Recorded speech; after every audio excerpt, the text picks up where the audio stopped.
आपके सोचने से पहले चीजें घटित होंगी। आपके लिए जो सबसे अच्छा है वो अपने आप आपके साथ हो जाएगा, इससे पहले कि आप अपने दिमाग में उसे सोचें। आपको कभी सोचना नहीं पड़ेगा कि आप क्या बनना चाहते हैं, जीवन ही खुद को व्यवस्थित कर लेगा।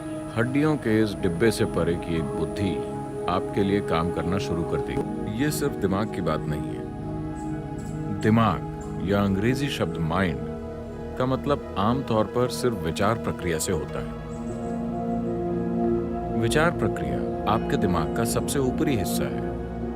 मेरे ख्याल से यूरोपीय विचारों के कारण हमने विचार को कुछ ज्यादा ही महत्व दे दिया है। योगिक विज्ञान में हम इसे कोई महत्व नहीं देते कि आप अभी क्या सोच रहे हैं और महसूस कर रहे हैं, क्योंकि आप आखिर क्या सोच सकते हैं। आपने जो जानकारी इकट्ठा की है आप बस उसे रिसाइकल कर रहे हैं, इसका कोई खास नतीजा नहीं आएगा। जो भी आपके दिमाग की सतह पर है वो घूमता रहता है, उसका कोई फायदा नहीं है। अभी आप जो सोच रहे हैं वो दिमाग की सतह है। दिमाग के और गहरे आयाम भी हैं। संस्कृत भाषा में दिमाग की अलग अलग अवस्थाओं का वर्णन करने के लिए कई सारे शब्द हैं, लेकिन दिमाग का एक पहलू है। समय की कमी के कारण मैं बाकी चीजों को छोड़ रहा हूं। दिमाग का एक पहलू है जिसे हम चित्त कहते हैं। चित्त दिमाग की सबसे अंदरूनी परत है, जो उस चीज के साथ आपको जोड़ता है जिसे हम चेतना या कॉन्शियसनेस कहते हैं। अगर आपका चित्त जागरूक हो जाए, अगर आप अपने चित्त पर जागरूकता के साथ एक हद तक नियंत्रण पा लें, तो आप अपनी चेतना तक पहुंच सकते हैं। हम जिसे चेतना कह रहे हैं ये वो आयाम है जो न तो भौतिक है, न इलेक्ट्रिकल है और न इलेक्ट्रोमैग्नेटिक है। ये भौतिक से अभौतिक आयाम का एक बहुत बड़ा परिवर्तन है। एक अभौतिक आयाम ही अस्तित्व का आधार है। अभौतिक की गोद में ही भौतिक घटित होता है। भौतिक एक छोटी सी घटना है। इस ब्रह्मांड में 2% से कम या 1% से भी कम भौतिक है, बाकी अभौतिक है। इस अभौतिक आयाम के नाम के रूप में यौगिक शब्दावली में एक खास ध्वनि का प्रयोग किया जाता है जो उस आयाम से जुड़ी हुई है। आजकल ये सब काफी विकृत हो गया है। We call this Shiva.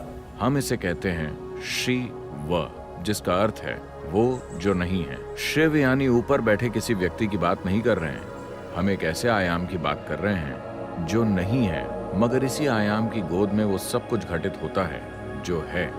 तो अगर आपका चित्त थोड़ा भी सचेतन हो गया तो न सिर्फ किसी विचार को कहीं और पहुंचाने की आपकी क्षमता, बल्कि और कुछ भी भेजना भी संभव है। भौतिक स्तर पर कुछ भेजना भी संभव है। तो क्या ऐसा हो सकता है? निश्चित तौर पर। क्या हम अभी इन सभी लोगों को ये सिखा सकते हैं? सैद्धांतिक रूप से हाँ, मगर क्या ये उसके लिए जरूरी तैयारी करेंगे? ये एक क्वेश्चन मार्क है। एक बड़ी समस्या ये है कि हमारे एजुकेशन सिस्टम्स ऐसे हैं कि हमने अपने विचारों को इतना महत्वपूर्ण बना दिया है कि पहले तो उन्हें नीचे लाने में समय लगेगा। उन्हें ये समझाने में बहुत समय लगेगा कि उनके विचार मूर्खतापूर्ण हैं, क्योंकि हर कोई खुद को स्मार्ट समझता है, मगर ज्यादातर लोगों का सिर्फ फोन ही स्मार्ट होता है, क्योंकि आपकी विचार प्रक्रिया सिर्फ उन सीमित जानकारियों का नतीजा है जिन्हें आपने इकट्ठा किया है। अगर मैंने दुनिया की सारी लाइब्रेरियां पढ़ डाली हैं तो भी ये बहुत सीमित है। पूरी सृष्टि के मुकाबले इतने वैज्ञानिक विकास के बाद भी हम नहीं जानते कि एक पत्ता वास्तव में कैसे काम करता है।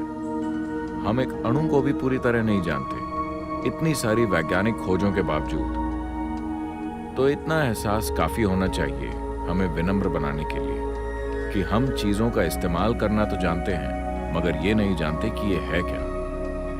पूरा जीवन लग जाएगा उसकी मूलभूत चीजों को समझने में। अगर लोग सबसे पहले इन चीजों को समझ लें, जैसे उनके दिल की सनक, आपने तो उसे मूर्खतापूर्ण कह दिया। अगर वो ये भी समझ लें कि उनकी विचार प्रक्रिया और भावनाओं की स्मार्टनेस भी काफी मूर्खतापूर्ण है, तो ये आसान हो जाता है। फिर लोगों को ट्रेन करना आसान हो जाएगा। ऐसा नहीं है कि अब मैं इस विचार को पैदा करके आपको देना चाहता हूं, ऐसे नहीं। आपके सोचने से पहले चीजें घटित होंगी। आपके लिए जो सबसे अच्छा है वो अपने आप आपके साथ हो जाएगा, इससे पहले कि आप अपने दिमाग में उसे सोचें। आपको कभी सोचना नहीं पड़ेगा कि आप क्या बनना चाहते हैं, जीवन ही खुद को व्यवस्थित कर लेगा। हड्डियों के इस डिब्बे से परे की एक बुद्धि आपके लिए काम करना शुरू कर देगी। आपने सुना होगा कि रामानुजम और बाकी लोगों ने बस देवी के साथ एक खिड़की खोली और वो इतने बड़े मैथमेटिशियन बन गए कि आज भी वो लोग 100 सालों बाद भी लोग उनकी बातों को समझने की कोशिश कर रहे हैं। उन्होंने जो मैथमेटिकल कैलकुलेशंस दी थी वो ब्रह्मांड में ब्लैक होल्स के वर्णन का आधार है। जब वो जीवित थे, ब्लैक होल नाम का कोई शब्द नहीं था, कोई उसके बारे में जानता तक नहीं था। ब्लैक होल से हमारा मतलब समय और गुरुत्वाकर्षण के कर्व से होता है, जिससे आधुनिक विज्ञान जूझ रहा है। उन्होंने उसके लिए मैथमेटिकल बैकग्राउंड दिया। जैसे जैसे वो कर्व बढ़ता है, भौतिक अस्तित्व अनस्तित्व बन जाता है। तो योग का अर्थ भी यही है। आप इस कर्व को इस तरह घटाते हैं कि जो बड़े पैमाने पर भौतिक होता है वो अभौतिक बन जाता है। अभौतिक होने के बाद समय और स्थान कोई महत्व नहीं रखते। जब समय और स्थान की समस्या न हो तो कम्युनिकेशन सहज ही हो जाता है।